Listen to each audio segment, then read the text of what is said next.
anytime I've ever shared anything that was recorded, I read from a script. And it was good because I knew what I was going to say, and I had everything beautifully put together like a dance.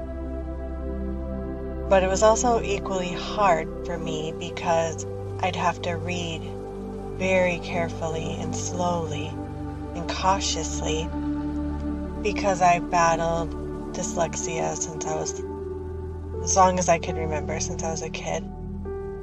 And then the Lord had to teach me how to overcome that weakness, and it's so perfectly fitting that His power came through that weakness to write on my blog, to read His love letters, to share these stories with you, and to, yes, read from a script.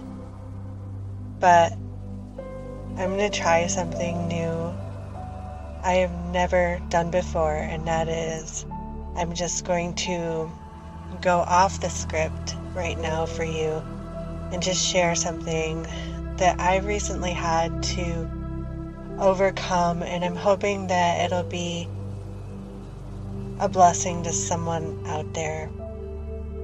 So, for those who know my journey and those who don't, it started back, I can't even keep track anymore, but I think it's been 6 or 7 years when I was faced with being homeless. The door where I was staying was closing.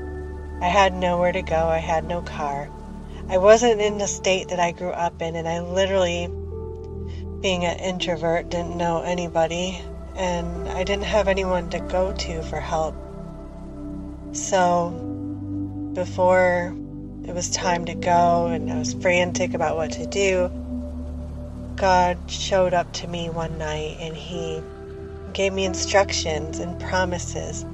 He told me to take my kids and myself to this hotel room, and it was in a different city that I wasn't familiar with, but it was like an hour or so away from where we were at that time. So I just went to the hotel that He put on my heart that was in that town, knowing literally nothing of the area, having no car. I was staying with my mom at the time because before all that, the husband that I had for, I don't even know, like almost 20 years had just decided to finally have his last affair and ran off and left us. And we were left in a place where we had no way to pay for it because I was a housewife, and that was our agreement. So with nowhere to go, we went to my mom's and we stayed in Florida for a few years. And then that door was closing, and I was once again faced with that dilemma, like, who's going to take care of me? What do I do? Where do I start? How do I take care of my kids? And the Lord told me that He had me start this blog, and He said that this blog would be my income. And He actually told me that it was an obedience thing, that I wasn't to do anything other than what He showed me for income, because He wanted to teach me how to use my faith to reach into the unseen realm and pull out the tangible evidence of His promise. So I would, every single day, never know where the food was coming or the hotel money was coming, and I would have to put all my trust and faith in God, and it hurt a lot. And in the beginning, He had me start out just by sharing everything super openly to the people who were on my social media. And so it all was built up on donations in the beginning, except for the very, very beginning. He sent me miracle money out of nowhere to go to the hotel. But for several years, that's how it was. It was like there were some miracle monies that would show up in my account, and there were grants and different little things here and there, but there were also a lot of donations. So For a while, I really knew, or thought I knew, the love of people, and I was learning the love of God in a way that I will never forget.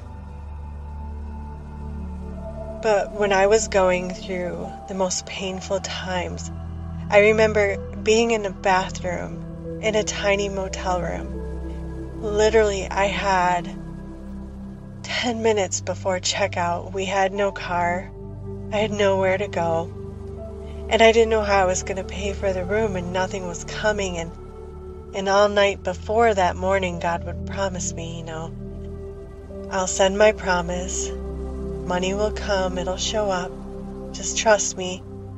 But it was so terrifying because when you're actually in it and you're being raked across the coals through your faith to believe, and your kids are looking at you like, hey, what's going on? And I'd never cry in front of them. I always showed faith in front of them. But I would go to the bathroom and I would lie on the floor and I would just sob and cry, because as I did that, like, all the fears and the pain was being poured out, and I was being delivered, because Jesus was showing me that deliverance, it wasn't something where someone would lay their hands on me and pray for me.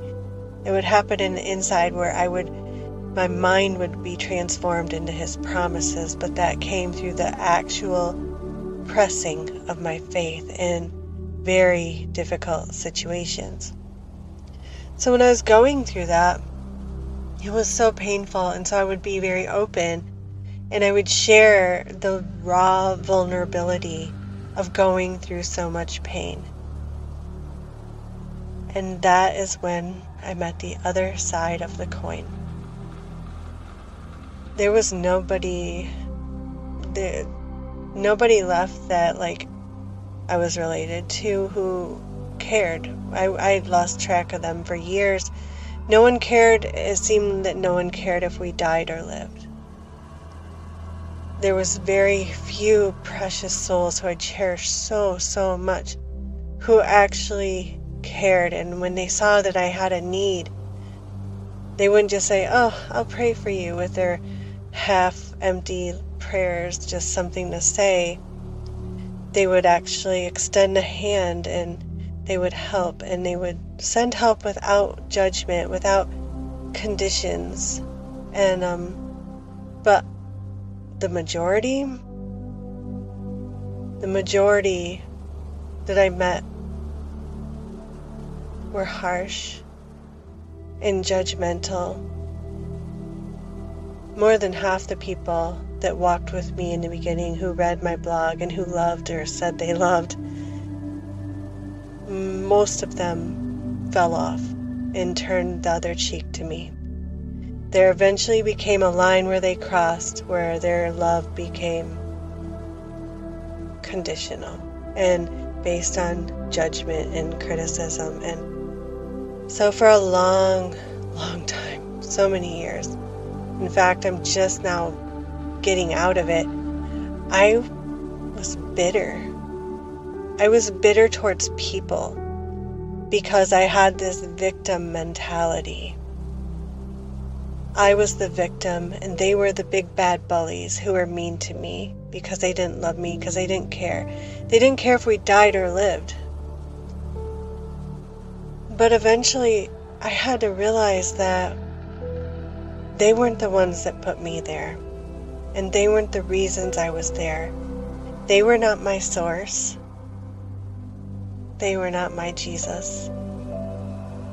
The only one that I should have been looking at is God. And this whole thing, and it's been going on a really long time, which also had to deal with a lot of criticism for that, but I'm not the writer or the author of this story. I'm following Jesus, and it's made me an outcast to most Christian groups, because I don't fit into their cookie cutter mold of perfection, because I've been raw and transparent and vulnerable, and because God has led me to do things that go against what they feel is correct, or when He has me make things on my store or sell things on my blog, the first ones to oppose that are usually the ones that have financial idols. And I had to get rid of everything to the point where I was purged of all that idolatry. I remember being at the Super 8 hotel in Florida, and we had to leave into an Uber because we couldn't pay the hotel room anymore. And we had to go to the dumpster behind a building and throw away most of our things because we could only have 2 bags a person, enough for each person to carry. And I had no idea where we were going to go. I just had to keep watching to see where Jesus would take me and what he would do next. And he ended up taking us to this gorgeous spa, which is a whole nother story, but he put us up and treated us like royalty for over a month before he took us across country. But I lost literally everything. And now, like, I don't care if I have clothes or if I have material things. I write on a blog called Diamonds from the Dust, and I own 0 jewelry. I don't care about it. My treasures are in heaven. And God has given me a promise for prosperity, and that is because he's also given me a huge mission, that when I come out of this, I have this huge mission of things that he wants me to do. And it's going to require all that freedom. But what I wanted to share with you is there came a point where I had to stop playing the victim. Because if you're always staying in that narrative of being a victim, you're always in the past. And you can never become who you dream to be or who God has promised you can be if you're always a victim in the past. It's like playing a skipped record over and over and over and over. And you know what? None of us are perfect. We all have flaws. None of us love perfectly like God does. And if we were to always look for the things wrong in each other, all we would do is come up with problems and flaws. And, you know, we're not supposed to be perfect. We're just supposed to be perfectly loved. And we're supposed to love each other where we're at. And that's something I struggle with and I have to work on all the time.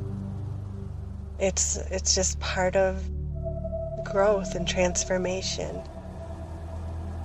But I had to release my offenses to all those people, to all the family members who didn't care if we lived or died, to all the people who, you know, for a while claimed that they loved us, and then all of a sudden they suddenly became my enemies, and I didn't even know why. Because they had offense against me. In order to be who God created me to be and who I dream to be, I had to step out of that cocoon of bitterness and anger and being a victim. Self-pity is the worst thing to get stuck in, and it's like quicksand.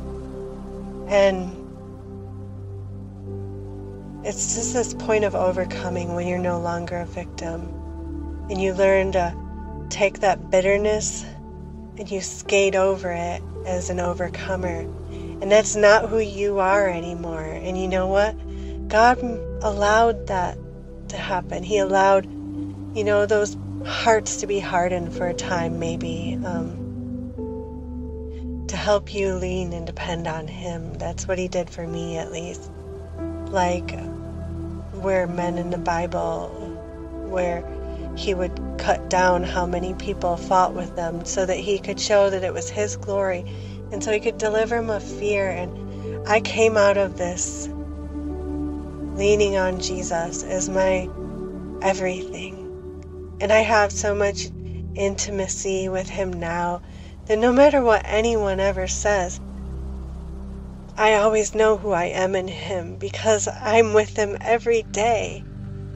I'm with him every night. He shows up in my dreams. I encounter him. He talks to me. He sings over me.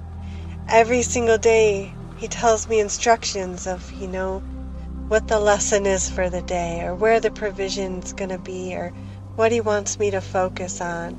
And he also is there to correct me when I'm wrong, when I need to work on something, when I need to forgive. I know who I am in Jesus because of what I went through. And like Joseph's brothers, although it was meant for harm at the time, it'll become a blessing. And I know that someday, because God has promised me this, those same ones that turned against me and threw stones at my name and tried to tear me down and tried to turn so many other people against me by these labels and judgments and whatever, someday I'm going to be someone that blesses them. And I've seen that, and I know that. So I have to start seeing myself as not who I was. I'm no longer Joseph in the pit. I'm no longer Joseph in the prison. And yeah, it sucked to go through that. And yeah, people were horrible. And they were so mean, and they didn't care. But you know what? There was also those that were so kind and so loving and so generous. People did things for us through the years that make me cry every time I think about it, and I'm just so thankful. And they didn't have to do that, but they chose to do that. They chose to show love. So you have to celebrate the good, but you can't dwell in the place of being in self-pity or the victim. In order to become who you've dreamed to be, you have to enter into that in your mind first. Our mind gets there before our feet do. So I had to come out of being the victim, and I had to see myself as, no, I'm blessing people. I'm not a victim. And when I try to share things on my blog, or if I try to sell something like from my store that God tells me to advertise, which I'm always uncomfortable to do, but I do it because I follow what he instructs. And sometimes there's no sales or anything that'll happen, and I can't get mad at people. I have to just celebrate my promise from Jesus, because he is our support. And it's like water flowing down a mountain. If one stream, one area gets blocked for that water to come down, the water will find another way to get down. And that's how God's love is, and his support is to us. So if some no longer want to show love and support to the ministry, then God will come through another way, because nothing can ever separate us from his love. So I just pray over you right now and over myself. I just pray the love of God would just wrap around you and me, and that he would lift us out of that pit of being a victim, out of that pit of self-pity. And I pray that God would just call you up like he called Joseph from the prison to the palace overnight. And that you would step into the you that you've dreamed to be, the you that God has promised that you would be, the future you. That we would leave behind the past and step into the future. And that we would skate over that cold, bitter past